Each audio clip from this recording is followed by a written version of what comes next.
Hola, ¿qué tal? ¿Cómo están? Vamos a trabajar el día de hoy centros de masa. Fíjense bien, imaginémonos que tenemos un disco cuya densidad es homogénea, cuya densidad es constante. Entonces, el centro de masa podemos decir nosotros que toda la materia se reparte de manera homogénea. De tal forma que si yo quisiera balancear este disco, pues su origen o su centro de balanceo estaría justo en ese punto de ahí, justo en el centro. Pero ahora imagínense que ese disco no tiene la misma densidad. Es decir, es un disco que la mitad de ese disco está conformado por acero y la otra mitad está conformado por, vamos a decir, unicel. Entonces, si la mitad que está del lado izquierdo es de acero, pues obviamente esto tendrá una mayor densidad, esto tendrá una menor densidad. Entonces aquí tendríamos una densidad 1 y aquí tendríamos una densidad 2. Eso significa que mi centro de masa se va a tener que desplazar hacia donde A es más denso, es decir, hacia este puntico de aquí. Y es entonces ahí donde nuestro centro de masa no va a coincidir con un centroide. El centroide lo trabajaron ustedes en la materia de estática, donde a partir de formulitas nosotros encontrábamos el centroide, pero el centro de masa no. No, porque la densidad no es homogénea, es decir, la densidad comienza a cambiar. Entonces, lo que nosotros necesitaríamos calcular o encontrar para nuestro centro de masa, pues son los primeros momentos de inercia, ya que la coordenada X, este puntico de aquí, acuérdense que tiene, al ser una coordenada, pues tiene una coordenada X y tiene una coordenada Y. La coordenada X estaría dada por el primer momento de inercia del eje Y respecto a la masa, mientras que la coordenada Y estaría dada por el primer momento de inercia del eje X respecto a la masa. Bueno, pues hasta ahí está todo muy sencillo. El problema consiste en saber quién es MY, MX y la masa.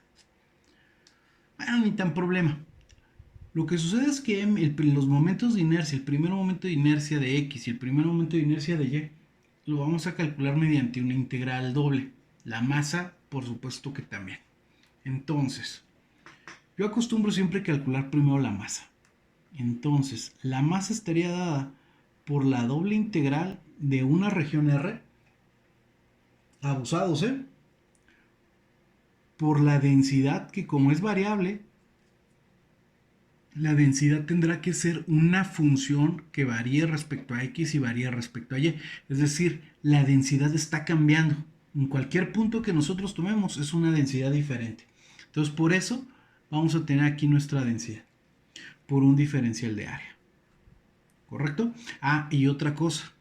La densidad que nosotros estamos trabajando se trata de una densidad de área. No es una densidad de volumen, es una densidad de área. Entonces, de tal forma que si yo integro esta densidad de área estaría dada por X, Y sería masa por unidad de área. Entonces, cuando yo integre esa expresión, me quedaría masa por unidad de área por el área. Entonces, únicamente obtendríamos la masa. Muy bien, ¿quién es mi primer momento de inercia? Mi primer momento de inercia respecto a X estará dado por la doble integral de la región R, abusados aquí, de Y por la densidad de X, Y, diferencial de área. ¿Se observan cómo está aquí la onda? Watchen, Cuando yo trabajo con Y, trabajo con el primer momento de inercia respecto a X.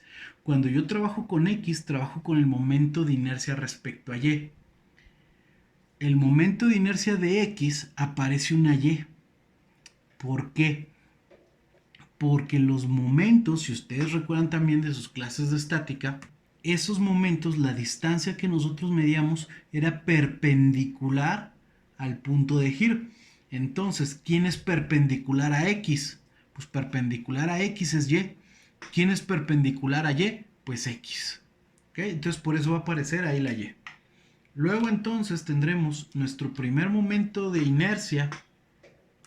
Nuestro primer momento de inercia respecto a Y estará dado por la región R de X por la densidad de X, Y diferencial de área. Si se fijan, esto es un poquito de lo que habíamos trabajado ya nosotros. Nosotros ya habíamos trabajado aquí con las regiones, con las densidades, salvo que ahora le estamos dando nombre a esa función y esa función es una densidad. Estamos agregando una X y estamos agregando una Y para los primeros momentos de inercia. Pero de ahí en fuera es prácticamente lo que hemos venido trabajando desde que empezamos a ver las regiones de integración, la región tipo 1, región tipo 2, luego escalamos eso a cálculo de áreas, luego lo escalamos un poquitico al cálculo de volúmenes, que de hecho si nosotros hacemos un poquito de memoria, observaremos que esto se podría tratar como de una función de volumen. ¿Correcto? Nada más que aquí ya definimos a esa función como densidad. Y entonces ahorita lo estamos escalando un poquito más al cálculo de los momentos. Lo difícil de esto, pues es calcular los límites, pero de estas tres integrales, los límites tienen que ser exactamente los mismos. ¿Qué va a cambiar? Que una va por Y, otra va por X, otra no lleva nada de eso, y entonces podemos trabajar tanto de tipo 1 como de tipo 2, dependiendo de lo que nosotros tengamos. Bueno, muchachones, le dejamos hasta aquí para la aplicación del centro de masa. Pronto veremos un ejercicio de cómo se aplica esto.